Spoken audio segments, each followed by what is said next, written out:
స్వార్థం పాపం కాదు. నీ విలువలను కాపాడుకోవడమే నిజమైన ధర్మం. ఈ లైన్ సమాజం చాలా తప్పుగా అపార్థం చేసుకుంది. మనకు చిన్నప్పటి నుండే సమాజం నేర్పించింది స్వార్థంగా ఉండకూడదు. ఇతరుల కోసం త్యాగం చేయాలి. ముందు వాళ్ళు తర్వాతే నువ్వు. కానీ నేను నిన్ను ఒక క్వశ్చన్ అడుగుతున్నా. నువ్వు నీ విలువలను కాపాడకపోతే ఇంకెవరు కాపాడతారు? ఇక్కడ స్వార్థం అంటే ఇతరులకు నొప్పించడం కాదు. స్వార్థం అంటే నీ జీవితాన్ని నువ్వు సీరియస్‌గా తీసుకోవడం. నీ సమయం, నీ శక్తి, నీ కళ వీటన్నిటిని అందరికీ ఉచితంగా ఇచ్చేస్తే చివరికి నీకు మిగిలేది ఏంటి? ఖాళీ మనసు, ఖాళీ జీవితం. సమాజం నీకు ఒక పాత్ర ఇస్తుంది. మంచివాడా? త్యాగశీలా?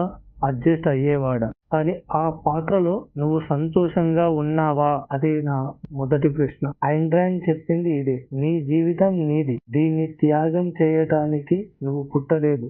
గర్వంగా బ్రతకడానికి మాత్రమే పుట్టావు. నీ విలువలను కాపాడుకోవడమే నిజమైన ధర్మం. ఇతరుల కోసం బ్రతకడం కాదు.